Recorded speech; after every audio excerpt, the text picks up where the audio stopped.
Light allows us to see the world. Shadow helps us understand it. If you, like me, want to draw things that look very convincingly real, you might want to learn how to shade.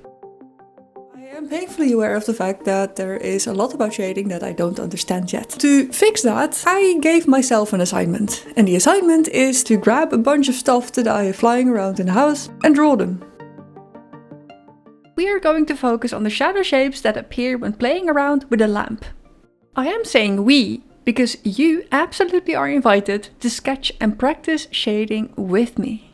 I picked 3 relatively simple items to sketch from, plus 1 challenging bonus. If you have whatever pencil available and some printer paper, you are good to go. As you can see, the first item we're sketching is an apple. I think apples are great beginner objects to sketch because they're not too overwhelming when it comes to details. The assignment is simple. Start with a circle, find where the shadows are hiding and sketch the shadows. I am trying to make my sketches look somewhat apple-shaped, but I've still got a lot to learn. The pencils I'm mainly using are 4B and 8B graphite pencils. The sketchpad is a no brand from the dollar store.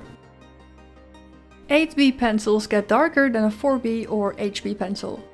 I'm using it so that you can hopefully see what I'm doing and of course for that dramatic dark effect. You can get pretty dark with a normal pencil too, if you play with how much pressure you use when sketching. You could also look into something called cross-hatching to make things darker.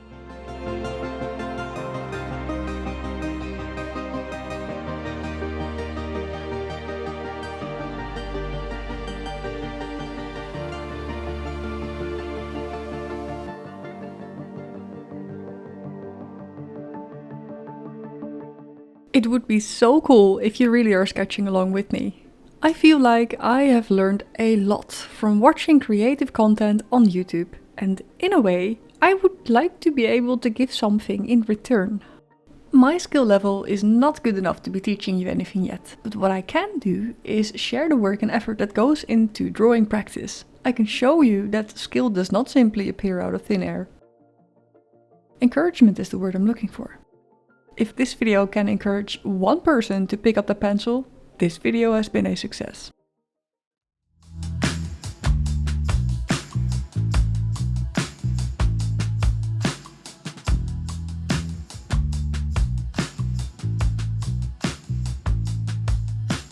Look at this! I am marking the darkest part of the shadow, right underneath the apple. I feel tempted to say that I am highlighting the shadow shape, but that would be wrong. Is there an opposite word for highlight? If not, should we maybe create our own word for it? Or is there an official term that I'm not aware of? Let me know your thoughts in the comments, because I do really think that we are in need of a word here. The apple did not feel too difficult, which made me think that this vase wouldn't be so hard either. Boy, was I wrong. Can you guess why? I will tell you more about it in a bit, but for now I will give you some time to see for yourself. Just like with the apple, I started sketching the shape of the vase, then I figured out where the shadows were hiding and sketched those in as good as I could while keeping things simple.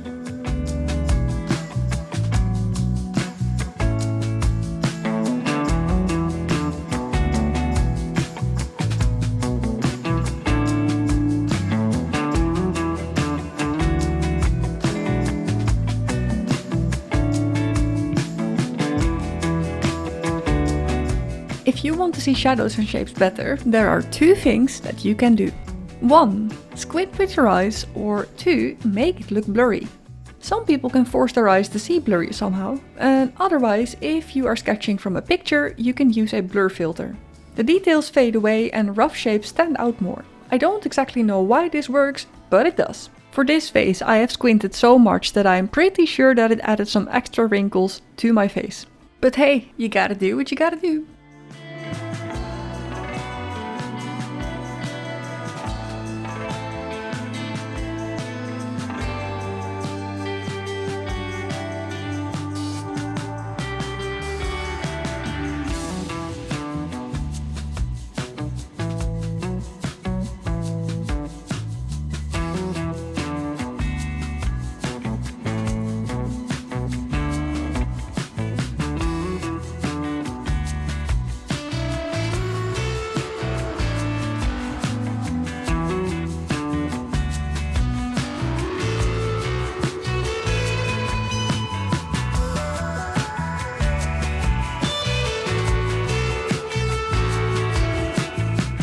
I knew that there was light coming from the lamp and the window, but there were more light shapes on the vase that I did not fully understand. Until it clicked. My struggles with this vase were caused by reflected light. The light came from the desk. Lamp light bounced from the desk into the vase. To confirm this idea, I placed the vase on black paper to see what would change, and that whole belly of light on the right side there turned dark. Experiencing aha moments like these is precisely why sketching from physical objects can be so helpful. You might just remember it forever.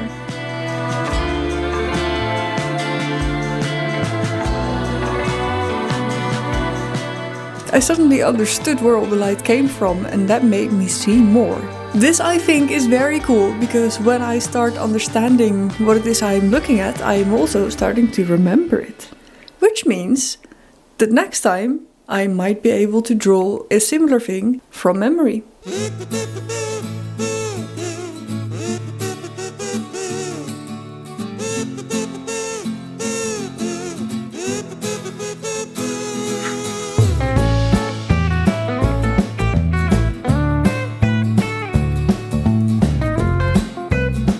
Are you ready for our third object? I am very excited about this one. And I had to look up how you call this in English. And do you seriously call this a candlestick? I mean, a chopstick is a stick because it's a very thin. It's thin. It's a thin thingy. This candlestick is not that small. Oh well, language doesn't always make sense. But since we're coming up with new words anyway, maybe we can invent a better word for this too. I am aware that you cannot really see a lot on the page right now, and that's caused by the light situation that I'm dealing with. I think I have a solution for it for next time, but yeah, I'm working on it. For now, let's get back to our candlestick. What I really like about this one is the round shape. I really like things that look twisty and like that braided look. If I was a baker, I would only be making braided buns and pastries because I like them so much. But focus, let's get back to the candlestick. Here I'm counting the amount of bulbs and see if mine are correct. I picked this one as a third object because I honestly thought that it would be more difficult than the vase and the apple. And it is a little bit more complex than the apple, that is correct, but it's not more complex than the vase at all. And that really is because this one doesn't reflect as much light. So, pro tip, if you are a beginner, try sketching items that are a little bit matte, or at least not as reflective as a vase or another glass shiny object. You can always up the difficulty later when you're more ready. Speaking of difficulty, I think that object number 4 might be a little bit above my skill grade. But we are not there yet. We are still shading object number 3. Focus, Heleen, focus.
Hey, what are you doing? Are we getting distracted again? Well, yeah, maybe, but I do have as my New Year's resolution, sort of, that I want to be more spontaneous.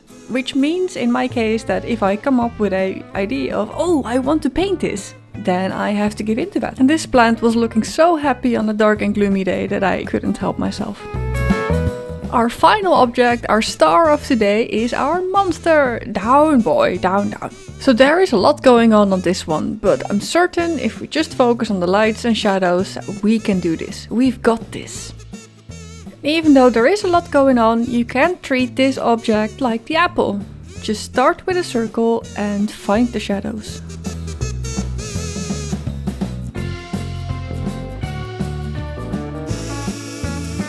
I don't know if I've mentioned this yet, but the photo that you're seeing on the right has the light coming from a different direction than what I am seeing right now. So we are seeing the same things, but not the same lights and shadows.